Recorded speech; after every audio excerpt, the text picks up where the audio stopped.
Ladies and gentlemen, live from the Boardwalk stage, it's Between Two Palms with your hosts, Derek and Mikey. So live from the Boardwalk stage with your host, myself, yours truly, Derek Clark, in Between Two Palms, with a very special guest. Hi. Mikey Muscatello. How's it going, man? I'm happy to be here. Actually, if you don't know this, Mikey actually is producing the show for me. So I wanted to bring him on because we had a lot of things that we were just started to chat about and about the history of the Boardwalk. And it felt right to have him on board because he was like, oh man, I didn't know that. And it felt natural. I know. Because you're telling me these things, and then I had another question, and then another question, and another question. And it's like, you know what, we should be recording. I said, that's an interview in itself. Serious. Because, a lot of people don't know. I mean, we actually learned a lot. Orangevale History Society and the museum here in town, over off of Hazel, they actually put together this long list of things. They did a lot of research. On the boardwalk? On the boardwalk itself. And now if I only could get pictures, if there's anybody out there that's ever going to see this, I need pictures. This started as a dirt road of Greenback. You want pictures of the boardwalk or that time, like in the 50s and the 40s? I'm a hog. I want a little bit of both. I think it'd be great to, and if there's anybody, listening to this and local people here, maybe up on Facebook, whatever, if you've any pictures you have of the boardwalk throughout your any time you've been here, because there's so many people have been here, share them, post them up on our Facebook page and tag us so that you can see them, or share them yourself and tag us, because I'd love to see that stuff. And it would be cool to use it in some podcasts, or even maybe give it to the History Museum, and it'd be awesome. Not just that. I mean, we would love to put the memorabilia up on the wall and let people appreciate it and enjoy it, like all our guitars that we got back. But we have, there's a tremendous amount of history, even dating back, or the years when it did become the Boardwalk with Mark and Sandy and with Montrose, maybe a recording or a playbill or something. Yeah. That would be awesome. I know. Well, okay. Let's start at 1987 before we even let's not go even all the way back to that time. And I know this place has been a whole bunch of other stuff. It's been all kinds of different names. It was a bar. You told me that they were selling alcohol illegally from kind of bootleg. And before 55, when they got their alcohol license, I don't know how far back. So this place has been forever. ABC goes. I don't know how far back they go, but. Yeah, they would bootleg until it became Williams Place as the very first bar. Oh, okay. All right. So Williams Place became a bar. So, maybe we should start then. So it was a house at one point. So it was built as a house on this land that was owned by, do we know who owned it? So, okay, let me get my glasses on. So, William or Bill and Elizabeth Asher, they're the first ones that filed. It was actually supposed to be built in 47. As a 1 to 2 bedroom house with an outhouse. Should put an outhouse in this place now, man. Sometimes people think it's a little nasty over there. But yeah, that's where it started. So in March of 55, they applied for their first license and for the sale of alcoholic beverages here, and they named it Williams Place. So this was named in 55 as Williams Place, and this really was a country western bar for so many years. Well, I mean, I guess back in that time, it kind of makes sense. But you had mentioned that you have a hard time getting country up in here for. We have a hard time getting traction with country and blues here, and they're both really good genres. Interesting. I really like them, but we're having a hard time. It was built on metal and hard rock. Yeah. And that's just sticking in everybody's mind.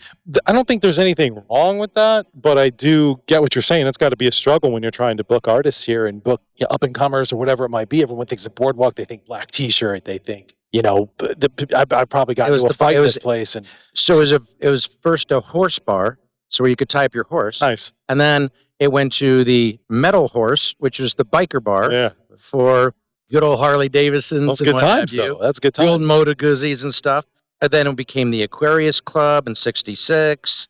Then it became Cowtown.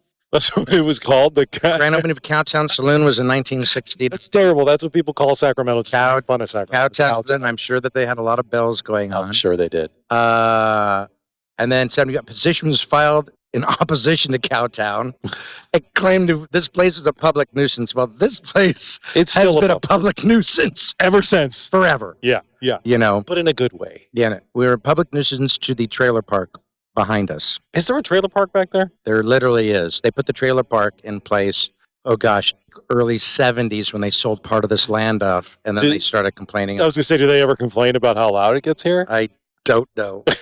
Oh, yeah, actually, somebody calls if it's after 10 o'clock and we leave the back door open. Oh, they say something? We do have a lady that likes to give us a call. What's your cutoff here for, like, if you can be as loud as you want to be till what time, right? Oh, yeah, but if it has a certain decibel level, I think it's like 40 decibels outside. Oh, you leave that door open and it's 110 decibels in here. Yeah. It's definitely 50 outside. Okay. And then the trailer park shakes. Yeah. Because they're made out of paper mache. That's awesome, though, man. I'd love that. We're rocking the trailer park. I know we rock the trailer park. That's marketing right there, people. The Boardwalk, rocking the trailer park. Yeah. So also during that time, back in the 60s, members of Hee Haw used to come here and perform and play. Hee Haw? Yeah, Hee Haw. Really? Roy Clark. Wow, that's actually really interesting. I know. And the stage was over there. This was a breezeway to go to the backyard where one of our little VIP areas is, and that actually was a passer to go to the backyard, and then they actually walled it in and made a 0 lot line. I don't know if they did that legally. Probably not. Because we were right up against the other building. But again, that other building was on the land, along with the corner part was on the land. All of this was the same land way back in the day. And then Roy Clark performed on that over there with Minnie Pearl. Well, that's the beginning of all the big stars that It was great. have performed It was great. here at the Boardwalk. And then it changed again, another hand, then it became the Staggering Bull. That's a great name too, actually. It became the Staggering Bull. And then it became Rodeo Joe's. All right. Just before Mark. It was Mark Earl and Mikhail Lorenzo who opened up. So they were partners. This was pre-Sandy. Okay. Sandy didn't, I don't think, came into it till like 80 in the 80s. Really? In the 80s. So yeah, Mark, she used to be a bartender here. And so Mark got his hands on it then with his partner in 1987, right? 1987. And if you know anything about Mark, and this is the story that we've gotten from many different sources, that he actually worked for his cousin in New Jersey. And the place was the Boardwalk in New Jersey. Where he worked. And then he got into an accident and became a paraplegic. And I believe he got a little bit of money. And then he decided he was going to blow that popsicle stand in New Jersey. And he headed out here not knowing anybody. So he just moved. He's saying from here. He just moved here. No, he just moved here. He just moved here. A segue is that one of the very first people he met also came into town roughly about the same time was Pat Martin. Pat motherfucking Martin. Martin. I love Pat Martin. He's a good guy. Yeah, Pat motherfucking Martin. But it's really weird because he says one of the very first people when he came to town, because he came from San Diego. Yeah. He had started his career first, a few years in the radio business. Yeah. And he came up here and this was like one of the few music spots. He wanted to hit a music spot and rock and roll, and there's not a lot of rock and roll in this Cowtown. Yeah, true. It was a lot of country, western, and blues, and Mark Earl decided he was going to make it a hard rock, metal, if it was metal back then, but it was, that kind of genre. And so it became the place to come to if you really wanted to blow your eardrums out. But it even wasn't even just hard rock either, though, because, I mean, we've had bands like Cake here. You've had some softer bands. I mean, you had Paramore here a long time ago, like when they were young. I think a lot of young up-and-comers. Yeah, I think it got a little soft that he wanted to kind of branch out. And, back then in the 80s and 90s, there wasn't a ton of venues that were platforms for these up-and-comers. And they would come through. And, Paramore, she played here when she was 14. And I think she played 5 times here. Wow. Portugal the Man played a couple times here. That's an interesting band. Jelly Roll at the very beginning played here to, I guess, a crowd of like 8. How crazy would it be to get them back here? Have you ever thought about trying to reach out to some of those bigger bands? Like, hey, you guys started out here. To come in and do like an acoustic set or something. I know it costs money, but yes. Actually, I'm friends with Bunny. Okay. On Instagram. Yeah, We're friends. So, like they're very busy and it takes time. Outing. I mean, when of course, just getting, just Jelly Roll is just an example, but any of those bands. When we got Pat Travers back, it took me a year and a half. Wow. And he killed it. But it's just this routings. And then our cap is 3. Our capacity, yeah, for sure. Our capacity. You're going to hear me talk about cap, and our capacity is 3. So, we can't scale it like everybody else can scale it, because if somebody wants $10,000, and right. We kind of, and this will be in a future show on how we scale and what we scale, and and how we set our ticket prices, and why there are fees, and why there's sales tax. Well, you talk about we'll get to that. We will get to that. And you talk about fees. Just to be clear, like the fees that you're paying here aren't even remotely close to the fees that people are paying for a show at one of the other venues through, let's just say, Live Nation. I don't want to really name drop, but their fees are outrageous. Their fees are outrageous. That's actually they monetize it, so they make money off it. Yeah. We don't. We have a ticketing agency that makes some money on it, and then we have to pay naturally royalties to ASCAP and BMI and all these other places. So we kind of build that in. And then we have sales tax that goes to California for the misappropriation of funds. Yeah. So California. You caught that? I caught that. Yeah. All right. Well, so back in 1987, so Mark has this place, and you're saying his vision was to bring in a rock and roll club for the city, because it was so much country that's going on. So they're bringing in a rock and roll. So he tested it. So he leased this place in 1987, and it became fairly successful, as he had young kids just going out with playbills that would just drive neighborhoods. Nice. And pepper neighborhoods and saying, hey, if you want hard rock, you want it. So he did a real grassroots effort. That's so grassroots. Yeah, very grassroots. And then 1990, I guess the owner wanted to let it go and let Mark buy the property. So he got ownership of the Boardwalk and started to do some improvements, I guess we could say, or disimprovements. I don't know. I don't know. He was definitely a thrifty guy. He believed that let's fix it today and worry about it tomorrow. Yeah. If you've seen anything about now, is we fix it right. So today and tomorrow, the next day will be the exact same. So that's what's great about the Boardwalk right now is for the people who haven't been here in years, you got to understand, like, so much has changed here. It's a beautiful venue. The sound system is insane. What you guys have put into it right now and what you're still putting into it, and we'll get to all of this in future episodes. You're going to see everything that goes on here. Man, it's incredible what you guys have done so far. And this is me. I've only lived in California and Sacramento for 12 years on and off.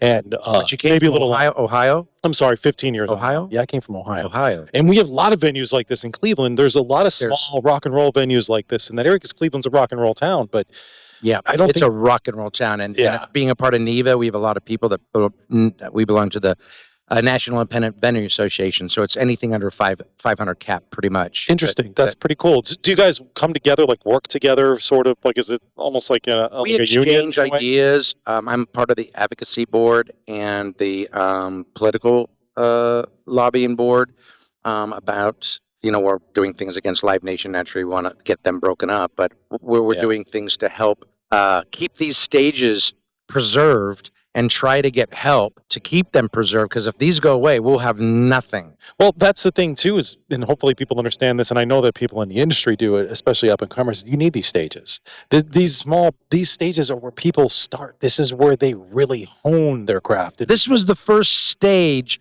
Green Day got on. Really? Yeah. The very first stage. They were seniors in high school at Pinole High School in Pinole, and they came here shaking in their boots. Wow, that's incredible. I know. I mean, I had to hire somebody to put together all the past performances here and see what was happening. He came up with 8,000 past performances, 2,500 different bands that grace the stage, and Sammy Hagar, Montrose. Yeah. I mean, you name it, they've been Tesla, Deftones, Papa Roach, Cake. I think you said Chevelle. I mean, it's just the list goes on and on and on. And I've seen so many bands here myself, and not to mention all the cool cover bands that play here. We had some great cover bands. We had great up and comers with some original music that did make it, and some didn't make it, but they still had some cool music. But it would, like you said, it'd be great if we could get some of these old bands back. I understand the theory, though, and the thinking that to come back and play for 300 people It's not when they're jumping off a stadium tour. I mean, I don't know. Well, actually, I do know. Jordan, a really great friend of mine. She's the booking manager at the Troubadour, and it doesn't matter what band, Black Crowes, Elton John, Tom Petty. They started. I mean, literally, the Black Crowes went there before they started their big tour. I mean, they're still going there, and it's a 400 cap. Yeah, and they'll go there, tune up, be at the Troubadour, West Hollywood. it's a big deal. Are you saying that the Boardwalk is the Troubadour of Sacramento? Of the North. Of the North. The whole North. North of the Troubadour. Anything past Bakersfield. That's pretty funny. Anything, once you hit the Grapevine, go over the Grapevine and you're in 25 million people. Yeah. Go this way and you're at 5 million? Yeah. So we would love to be the Troubadour of the North, but they rock and roll. I mean, there was an English band, Jordan was saying that was there, and who walks in the front door with a little bit of entree? Elton John. Wow. He wanted to see them. I mean, Incredible. They get these drop-ins that were just unbelievable. And a little segue story. Her mom said, "Will you get a picture with him?" And she says, "Mom, I'm a professional. We don't do that." Yeah, we do. I would have done it. But anyhow, Jordan's a Southern girl from Mississippi, but she is a consummate professional. And like I've learned from a lot of younger people, that I'm their senior, that I've got a lot to learn from them. Yeah. A lot. Oh, for sure. I'm sure. They know. And this technology highway, man, I know this much, my little finger, and they know a lot, and they're able to take that and amplify it and put it out. That's why I've hired a bunch of, young studs here. Yeah. Men and women. Running the show. That are going to run this show. We want to step out. Yeah. We want to build this up with them, and we want to be able to step back, and Sarah and I do a little cruising around the United States. Sure, who doesn't want to do that? Yeah, but we're here. We're going to we're very happy and honored that we were able to save this place. Yeah. Well, I mean, the community needs to understand what's happening here, because when the Boardwalk was going to go away, which it kind of did for a little bit. It did. People were upset.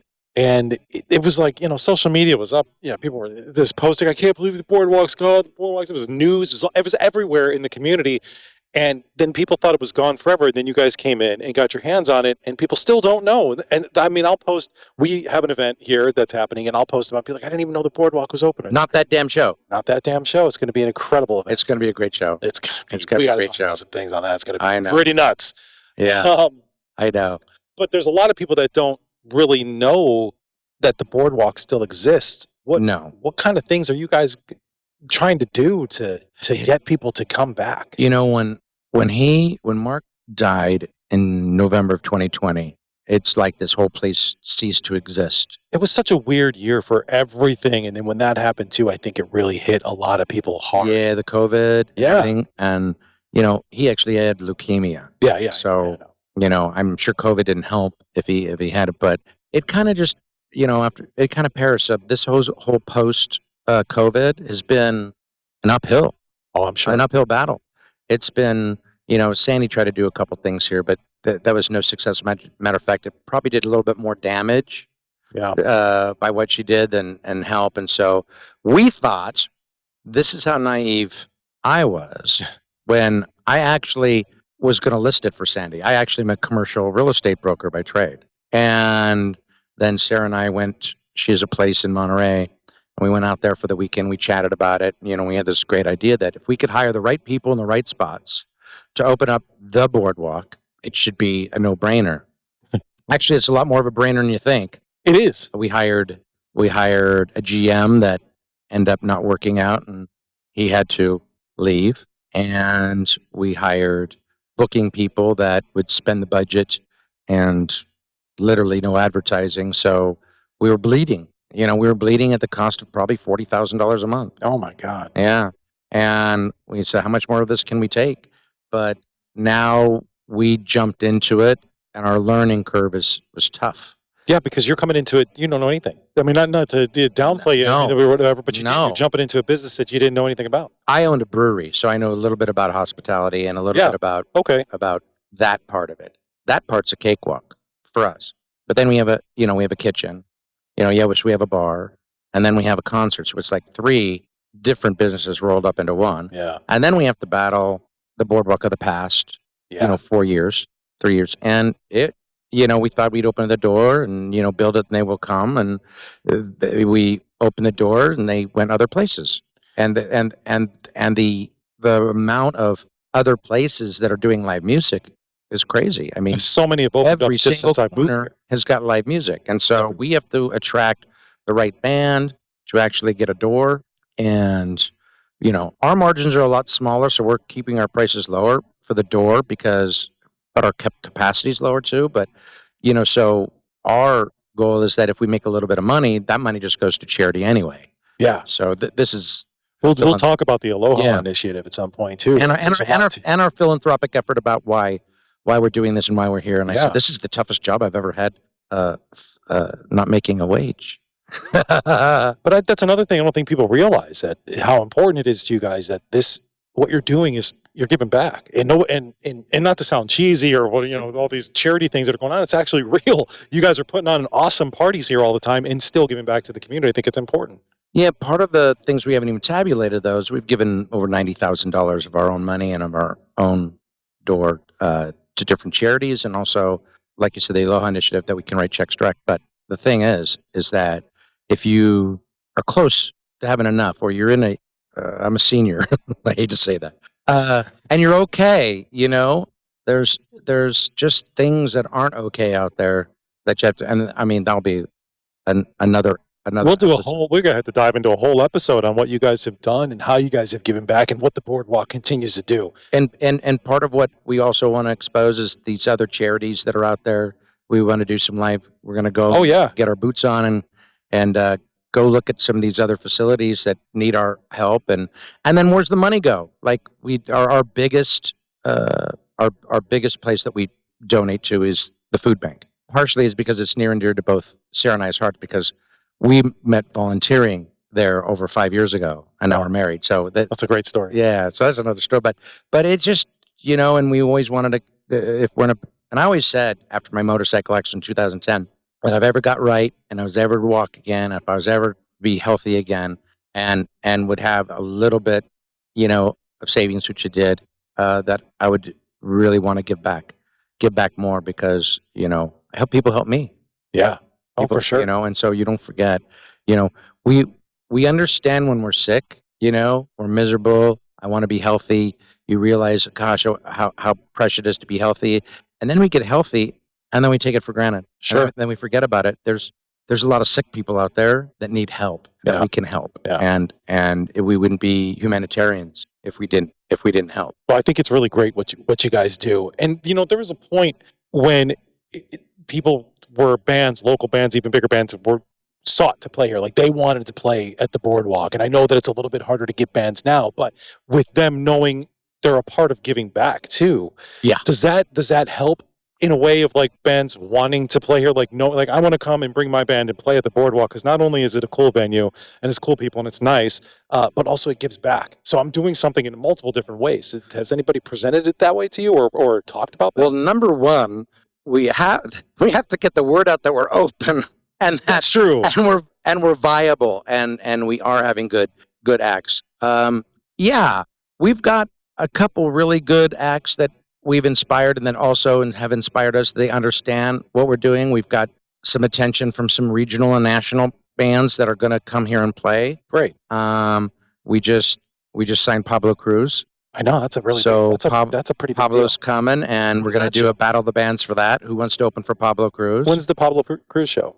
October 10th. All right, write that down, people. October 10th. October 10th. All right, and you're doing you're doing a battle of the bands to get some openers for that? Yeah. Whoever wants to open for, it's a great resume. Hell yeah. Yacht rock is popular, and they're considered a yacht rock band. It is popular. It's so funny. It's even popular in like an ironic way. So we did that, and we've got Scotty Austin coming back from Saving Abel. Yeah, he was the second singer from Saving Abel, so not the original guy. Not the original guy, yeah, but he did like 2 hits, like one in 2014 and 15, somewhere around there. So he's got great guy. Yeah. And then who's coming with him is Peter Dante. Oh yeah, the from all the Adam Sandler movies. Yeah. That dude is hilarious. By Yeah. the way. So he will be here. Sing Grandma's Boy. You guys, oh my God. That dude is Peter Dante. Just Google him if you don't know who we're talking about, because as soon as you see his face, you're gonna be like, "Oh, it's that guy." We also have we're starting a comedy You have a series. comedy night coming up as well too. Comedy night coming up as well. Does it get? Do you feel like it gets confusing for the the person who wants to come to a show? Is it a comedy venue? Is it a music venue? Or do you think that it doesn't matter, that it's a venue, it's a performance venue? I think it's kind of evolved into a performance. I know venue people want to keep it as a metal venue, but we can't. We can't do that. We can't survive on a metal venue. We can't survive on a hard rock venue. We would love to have all ages on a Friday night, and then date nights always on a Saturday night. So that's kind of what we're gearing to as well. But comedy on Thursday. Nothing wrong with that. I think that's awesome. Wrong with that, or even Wednesday, or even Sunday, and we're doing some acoustical stuff on Wednesday. We're doing music video bingo on one Sunday a month, and that's very cool. That's too. blowing out of that's hilarious and blowing out of the park. I think that we have to evolve, otherwise we're going to perish. There's just no way. This place is an entertainment venue, right? That's what this is. So I think people need to understand that too. And that's kind of hard to get past, especially for some of the older people who have been around forever. That it's not just about the music anymore. And you got to look at radio. And we didn't want to be a bar, so we just wanted to be karaoke. No, of and course not. So we do live band karaoke. So you get up here with the band on every other Thursday. Yeah. And you perform on stage like a lot of other performers, and have performed here with a really great band, and it's caught on. I think Murray's doing it over Powerhouse now. And, live band karaoke is very cool. It's a lot of fun. So, and we're just not open as a bar. If we don't have an event, we're not open. And we also are doing a lot of private stuff too. Yeah. We're doing, birthday parties, anniversaries. Recently, actually, the wedding was ours. So we learned a lot about weddings. We're learning a lot about catering. We can cater now. So we really kind of have to be an all-around venue. Yeah. If we could just survive on rock and roll, every night. Nobody can survive on rock and roll. And that's what I was going to try to say, is that, and this is for people who aren't really in the entertainment industry, like, rock and roll is great. I love rock and roll. You love rock and roll. People go to festivals, people go to concerts, but it doesn't sell as well as people think it does. Like, rock radio stations don't do as well as people think that they do. It's not very mass appeal is the way that I can put it. So that's why you're dabbling in all these other things, because you want to be more mass appeal in order to get people through the door. That's the point, right? If we could bring back some of those acts that when people were here in the 80s and 90s, even the 2000s, and bring them back that have had some stardom. I mean, we had Emerald City here. Yeah. And those guys were great. Those guys are great locally. People love them. They were great. We had, Jackie Green here, local guy. Yeah. Bringing those back, what we're finding is that the people that are coming or came then are bringing their kids back that are, 21, 22 years old, and they're able to experience with their parents. So if we could do that, I would do that all day long. Yeah, that's cool. Because that's history. That people relish the past, for sure. And then they get a chance to, kind of smudge their kid into it. Well, and plus you talk about, relishing the past, and nostalgia is great. You guys have a 90s show that's coming up here. We have, which looks awesome, by the way. We have 4 tributes: Weezer, Nirvana, no doubt, and Stone Temple Pilots, and these are really good bands. Yeah, these are good cover bands. These are really, really good tribute band. And so that's coming up. But if you want to have the 90s. Yeah. I'm a 90s guy. So when I saw you guys were doing that, I was like, that looks like a really fun show. You have a wife. And you have an emo show too. Like, for the emo kids are awesome. The emo kids are coming back. And that's another tribute band. I mean, they're doing the Used, they do Good Charlotte, they do Blink 182. That's a lot of fun. And for some of the younger, that can bring in a lot of the younger people, even people my age that might want to go and bring their kids along with them. Like, I would bring my daughter to that. She would have so much fun. We have Tommy Heath coming back. We're working on some dates with him and his wife. If you don't know Tommy Heath, Tommy Two-Tone. This is 867-5309. 865-309. And he's going to come back and do an acoustical night. Nice, that's fun. And he's going to do a little history lesson and talk about, his 77. Wow. 78. Wow. And he was just a cool guy. Big Country was great. So was Bow Wow Wow and Gene Love Jezebel. Those people were wonderful. Mike was wonderful. Gene Love Jezebel. It was Tommy Two Tone that got me, and we got a personal guitar signed by him. That's cool. And just lovely. Just very cool. I'm a 60s, 70s kid, so yeah, that's good. That's good. So you do the mixture. You get the older stuff, you do some of the younger stuff, and I think it's really, really important to embrace that local scene as much as possible. Yeah. I mean, I know bands that want to play here and have reached out to me, and I think there's a lot of opportunity here to gain that voice back that the Boardwalk had. Yeah, we're hitting up Joan Jett. We're hitting up. Really? Yeah. We can't quite get, into Pat Benatar's camp yet, but and it's all from a person that knows a person that is friends with them. So sometimes those come, and once they do understand that, hey, we can do a fundraiser, or we can do something, and they can even choose the charity. That's cool. Sometimes we get a pickup date, but if they're with some of these larger companies, even Live Nation, whatever, they've got 100-mile radius, which is, if you don't know what a 100-mile radius is, it's 200 miles across. So they can't hit any place other than... It sucks. Yeah. It hurts. It hurts all the smaller venues, and that's part of the reason, again, another episode that we're going to have to talk about the monster of Live Nation and that machine and what it does to smaller venues. And also devastating. We'll also talk about the litigation that we're doing with NEVA. Okay, yeah. Because it's really important for people to know that their fees are so high that not only do they, monopolize, but they pay people to create issues with routings. And we had Savannah Dexter. We had to book her a couple times, but she was coming here, and she's her and Ribo Gator were the best man and the maid of honor to Jelly Roll and Bunny. Okay, so they were going to be here, and they had 2 dates in Reno at a larger place as their anchor. Okay, to do that, and Live Nation went in and offered a gal that owned it money that she couldn't refuse. She took it, and they literally shut the venue down and canceled all of the routing. So, a profitable night, along with a historic night and a memorable night, went down in flames. Yeah. So, again, I know we kind of veer off and that's what happens. Back, the weave. Call that the weave. The weave. We just weave in and out. But so let's go back to a point where you mentioned something. You kind of touched on it a little bit about COVID and what happened. What led to this place closing down? Was it Mark passing away was probably the start of it, right? Or was it before that? So what happened is that I'm not going to even mention any names. You don't have to mention names, but maybe but just in 2015, he was diagnosed. Yeah. 14, 15, he was diagnosed. So he was having a rough time.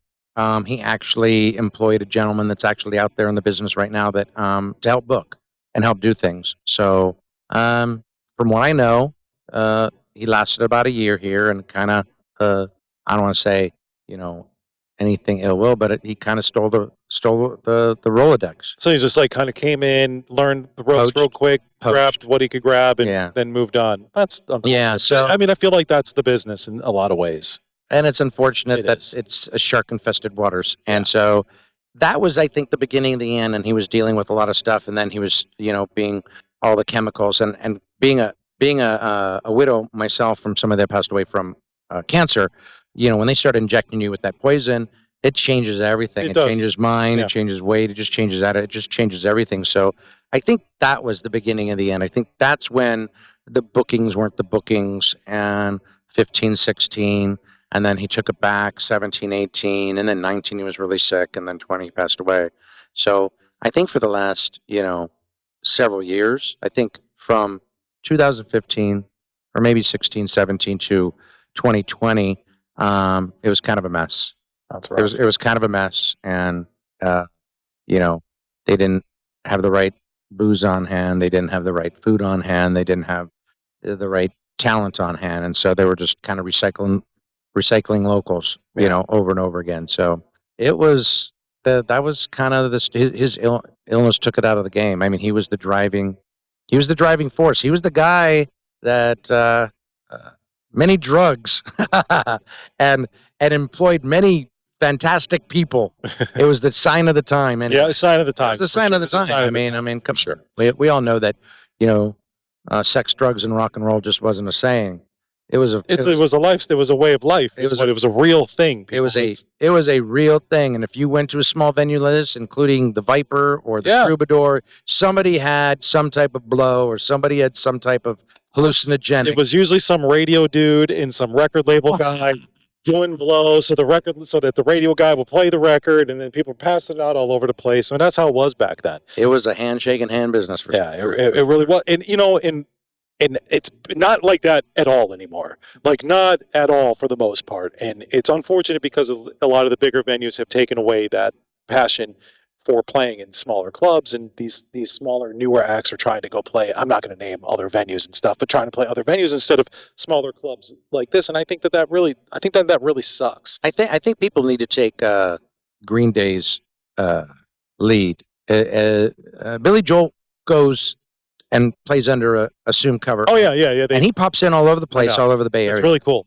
And I think that some of these big guys. Yeah, Jacoby. I know you're listening. I know you hear that. I'll call you. Jacoby, our kids played lacrosse together. Actually, they played lacrosse together. Jagger played with my son. Oh, really? At Jesuit. Yeah. Nice. So, and I've seen both of them there. Yeah. At the games, but I don't talk business during those things. I would. Any opportunity. But I've seen him in here a couple times during a couple School of Rock events. But that's cool. I'd love to have him here, but he's bigger than big. Well, I'm just throwing it out there because that would be one of those really cool things. If I could get Daughtry here, Chris and Jacoby, because they did a little musical thing in a car. Yeah, it was you're in a car and it sounded really good. Yeah. Anyhow, but if we could, I just think about like the things that we used to do and just with when I was on the radio, and we would team up with local venues, and there'd be I'm just going to throw Papa Roach out there because we were just talking about them, and this is not an exact example, but Papa Roach, they're playing at some big venue. Then they would come to the radio station, want to do an interview, and we were giving away tickets to the show, but we'd also do like an acoustic performance at a smaller local venue, like, hey, we're going to go over to the Boardwalk earlier in the day, 30 people, we're going to give you pizza, we're going to do this thing.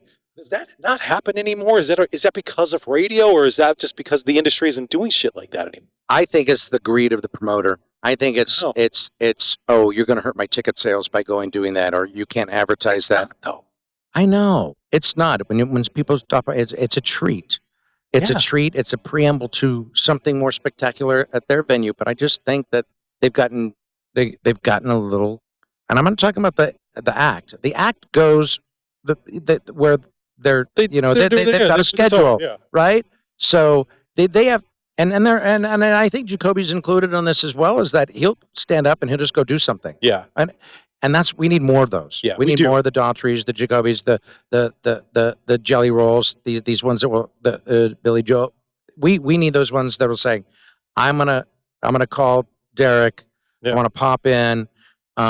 Let him hit it on Facebook 3 hours prior to going on that stage. Yeah, I love that. And stay tuned. Secret shows. And I'm still maybe naive, but I'm inspired to continually do that, to hope that I would get pickup dates because of our philanthropic effort. Yeah. Where our heart is and what I think our community deserves. Yeah. Just on a I don't want to spend $500 on a ticket. Nobody does. These festivals that are killing us. Well, I do enjoy festivals. Don't get me wrong. I enjoy a festival too. But, in order to enjoy a festival, you got to spend $1,000 plus another $1,000 on stuff. Yeah, parking, you get alcohol and merch, and everything's very expensive. And food there is usually ridiculous. Not to say the festivals aren't awesome. I like festivals. They're just like pricey. fairs, like country fairs. Yeah. But I do want to, part of the podcast is for awareness, and hopefully we can inspire some great up and comers and some people that got some Spotify numbers and people that are actually hit it regionally and got a record contract that they want to stand where other people have stood on this and make a difference. And whatever we can donate, after we take care of the front of the house and the people and the bands and what have you, whatever's left over, it takes $10 to feed a family. Yeah. $10 to feed a family. and we fed thousands of families over it. And what are you feeding them for $10? Yeah, we can feed a family for $10. What can you feed them for $10? Oh, so USDA's got some things. You go to the food bank. Oh, okay, right? I got you. Okay. So if I donate $10 to the food bank, it actually can feed a family. Interesting. I wasn't trying to be a jack. I mean, it's just. Oh no, that's right. You're just trying to be a dick. You know. No. I mean, fuck, man. $10 ain't gonna buy me anything. You know, they get you Taco Bell. You know, from the donations that happen, you know, from all these other organizations and food, to having to supply some extra rounded out items. $10 goes, and $10 also helps the food bank keep their wheels turning. Oh, for sure. I mean, that's really what it comes down to. It's those volunteers, and it is. I used to, you know, what we call poo-poo on organizations that you say, oh, you know, 25 cents of its bottom dollar gets to the individual. But sometimes mobilization is a big deal. Like, I give blood every 56 days, right? Because that's what legally. So I give blood. If anybody can do anything, they can't give $1. Go get blood. Go get blood. Get blood if you can. It will save a life. It definitely will. At a basic level, they've got to hire nurses. They don't. You know, there are people that have to eat as well, and have to have shelter as well, and part of that is mobilization and getting it out there and getting that blood. So, you know, the expensive process is how do we attract enough people to give blood so we can employ other people and get enough donations and monetary donations to get that blood to hospitals. And it's funny because that they now have the blood app, right? And it will notify me and tell me where my blood goes. Oh, it will tell me the individuals. I have done donor individuals. So my blood is given to help donors to receive kidneys and livers and stuff like that. So they tell you. So it's a brilliant marketing strategy as well. Hey man, how's my blood doing? Yeah. How you feeling? You're welcome. And they will, and it inspires you to go back. Right? For sure. That's cool. But anyhow, I mean, we're going to talk about what we can do as a collective group to help our community. Absolutely. And that's, again, part of what this whole experience or what this whole place is about now. And you guys bought this place in 2022. Yes. And what's your vision here? What's the future? What are you looking to do? You know, we would love to have some very talented people that are behind the scenes here, and we do. We've got some great ones. We've got a few holes that we're going to fill. We just want to see this thing become a really well-oiled machine to where we're giving, you know, $250,000 a year of our door, of the proceeds of the door to the community. Is that reasonable? Yeah, I think so. Is that possible? I think that's just the tip of the iceberg, because I think when we get a little momentum, I think we're going to get sponsors and we'll get other people that would want to be on board because we're going to have a media presence. Mm-hmm.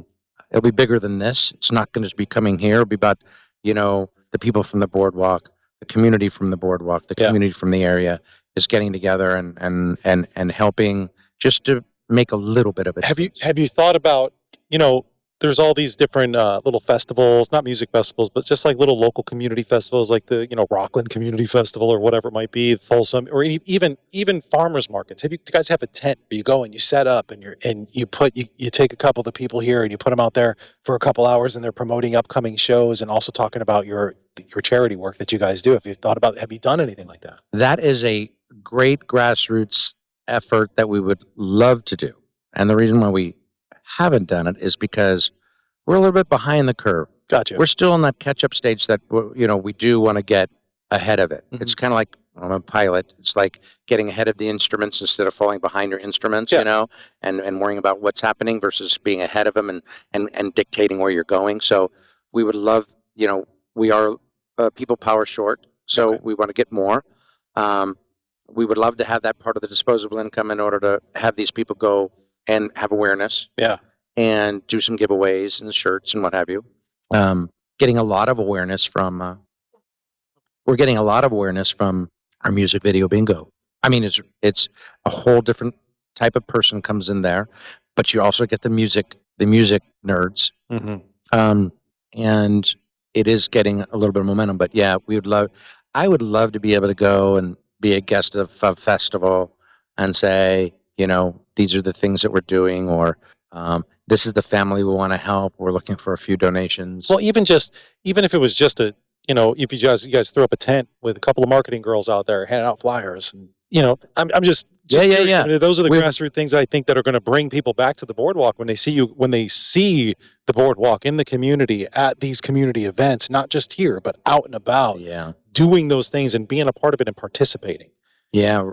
Right now it's Sarah and myself. I know. I that's why I was asking, like, and hey, I'm here. I know there's a couple other people here, and we can, I want to do this because I'm here, Derek, because I believe in the boardwalk. Yeah. And I'm doing the things that I do with you guys because I love this venue, and I've been here multiple times. Like I said, I've gotten in a fight here before. Like this place is cool to me because of what I know it used to do and what I know it can do again. I only came to one show here ever before we owned it, and that was a Montrose show. And it was his last Montrose show. And it was only because a friend of mine was actually the photographer for Ronnie. Oh, cool. And we went to high school together, and we graduated high school together. And he calls me up, says, I'm in town, and Montrose is playing at the boardwalk. That's cool. And the music and the sound was horrible. Yeah. It was just 2 loudspeakers. But anyhow, and I was over there where the old stage was. And it was definitely not what it looks like now.